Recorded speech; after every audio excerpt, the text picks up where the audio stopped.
ଜାତକରେ ଶନି ମହାଦଶା କିମ୍ବା ଶନି ଅନ୍ତର୍ଦଶା କିମ୍ବା ଶନି ସୂକ୍ଷ୍ମ ଦଶା ଶନିଙ୍କର ଯେକୌଣସି ଦଶା ଚାଲିଛି ସେହି ସମୟରେ ଶନିଙ୍କର ପ୍ରତିକାର କରିବା ପରିବର୍ତ୍ତେ ନେଚର ଉପରେ ପ୍ରତିକାର କରନ୍ତୁ।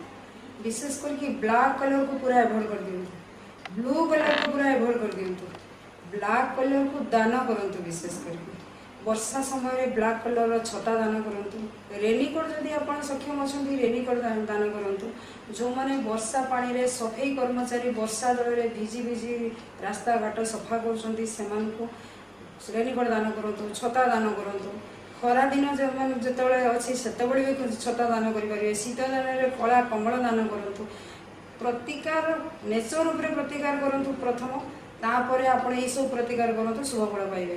ବେଷ୍ଟ ରିମେଡ଼ି ରହୁଛି ଯେତେବେଳେ କୌଣସି ଶନି ଦଶାରେ ଆପଣ ଜାଣୁଛନ୍ତି ଯେ ମୋ ପାଇଁ କ୍ଷତି ଆସିଗଲାଣି, ମୁଁ ଏଇନା ଲସ୍ କରୁଛୁ, ଫାଇନାନ୍ସିଆଲି ମୁଁ ମାନେ ଗେନ୍ କରିପାରୁନି, ପ୍ରମୋସନ୍ ମୋର ଅଟକୁଛି, କୌଣସି ପ୍ରକାର କାମ ଶୁଭ କାମ କଲାବେଳେ ମୋର ସବୁବେଳେ ତାହା ବାଧା ସୃଷ୍ଟି ହେଉଛି, ତାହେଲେ ଆପଣ ଜାଣନ୍ତୁ ଜାତକରେ କୌଣସି ନା କୌଣସି ଶନି ଏଫେକ୍ଟେଡ଼ ଅବସ୍ଥାରେ ଅଛନ୍ତି। ସେହି ସମୟରେ ଆପଣ ନିଜର ଜାତକକୁ ଗଣନା କରିନିଅନ୍ତୁ। ଶନିଙ୍କର ବେଷ୍ଟ ରିମେଡ଼ି ହେଲା ଶନି ଯେହେତୁ କର୍ମକାରକ ଗ୍ରହ ଆପଣଙ୍କ କର୍ମକୁ ଆଗେ ସେ ଅଟକେଇବେ। ତେଣୁ ଆପଣ ଜାଣନ୍ତୁ ଶନିଙ୍କର ଦଶା ମହାଦଶା ଚାଲିଛି ମାନେ ମୁଁ ଯଦି ଖରାପ କର୍ମରେ ଆଗେ ଲିପ୍ତ ରହିଛି ତାକୁ ଆଗେ ସମାଧାନ କରିବି, ତାପରେ ଯାଇକରି, କାହିଁକିନା ଶନି ଏମିତି ଏକ ଗ୍ରହ ଆପଣ ଯଦି ନିଜେ ନ ସଜାଡ଼ିବେ ସେ ଚାପଡ଼ା ମାରିକି ବି ସଜାଡ଼ି ଦେବେ। ତେଣୁ ସ୍ଲୋ ପ୍ରୋସେସ୍ ଗ୍ରହ ଆପଣଙ୍କୁ ସ୍ଲୋଲି ସିଏ ଆଗେ ସଜାଡ଼ିବାକୁ ଚେଷ୍ଟା କରନ୍ତି। ଯେତେବେଳେ ଆପଣ ସଜାଡ଼ି ଯିବେ ତାହେଲେ ଆପଣଙ୍କ ଜାତକରେ ଶନିଙ୍କର ଗ୍ରହ ସ୍ଥିତି ବି ସଜାଡ଼ିଯିବ। ଆପଣ ଯଦି ସଜାଡ଼ିବେନି କରପ୍ସନ୍ରେ ଆହୁରି ବୁଡ଼ିକି ରହିବେ, ଆହୁରି ଲୋକଙ୍କୁ ଠକେଇବେ, ତାହେଲେ ଶନି ଏ ଟାଇପ୍ର ଆପଣଙ୍କୁ ଦଣ୍ଡ ଦେବେ। ଆପଣ ଯଦି ସର୍ଭିସରେ ରହିଛନ୍ତି ତାହେଲେ ସର୍ଭିସ୍ ଯିବ, ଆପଣ ଯଦି ବିଜନେସ୍ କରୁଛନ୍ତି ବିଜନେସ୍ ଚାଲିଯିବ, ଆପଣ ଯେକୌଣସି କର୍ମରେ ରହିଥିବେ ସେ କର୍ମ ଆପଣଙ୍କ ପାଖରେ ଚାଲିଯିବ।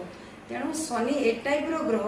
ଆପଣ ଭାବନ୍ତୁନି ଯେ ଶନିଙ୍କର ପ୍ରତିକାର ଆଷ୍ଟ୍ରୋଲୋଜର ମାନେ କହିଦେଉଛନ୍ତି ଆମେ ଶନିଙ୍କର ପ୍ରତିକାର କରିଦେବୁ ଶୁଭ ଫଳ ପାଇବୁ, ନେଭର୍। ଶନିଙ୍କର ପ୍ରତିକାର ନେଚର ଉପରେ ଆଗେ ହେବ। ନେଚର ଉପରେ ଆପଣ ଯଦି ପ୍ରତିକାର କରିନେବେ ତାହେଲେ ବେଷ୍ଟ ପ୍ରତିକାର ହେଲା ଶନିଙ୍କର। ନହେଲେ ଆପଣଙ୍କର ସମ୍ପର୍କ ସବୁ ଚାଲିଯିବ, ଆପଣଙ୍କର ନୂତନ ସମ୍ପର୍କ ଯାହା ଥିବ ତାହା ବି ସବୁ କଟିବ, ପୁରୁଣା ସମ୍ପର୍କ ଯେଉଁଗୁଡ଼ାକ ଥିବ ସିଏ ଫେରିବ। ଆପଣ ଶନି ହେଲେ କ୍ଲିନ୍ କାରକ ଗ୍ରହ, ତେଣୁ ଆପଣଙ୍କ ଲାଇଫ୍ରେ ସିଏ କ୍ଲିନ୍ କରିବେ ଆପଣଙ୍କୁ। ଆପଣଙ୍କର ପ୍ରାରବ୍ଧର କର୍ମଫଳ, ବର୍ତ୍ତମାନର କର୍ମଫଳ ସବୁକୁ ଦେଖିକି ତାପରେ ସେ ଶୁଭ ଫଳ ଦେବେ। ତେଣୁ ଶନି ଯେତେବେଳେ ଜାତକରେ ମହାଦଶା ଚାଲିବ ସେହି ସମୟରେ ଆପଣ ଚେଷ୍ଟା କରିବେ ନେଚର ଉପରେ ଆଗେ ପ୍ରତିକାର କରିବେ।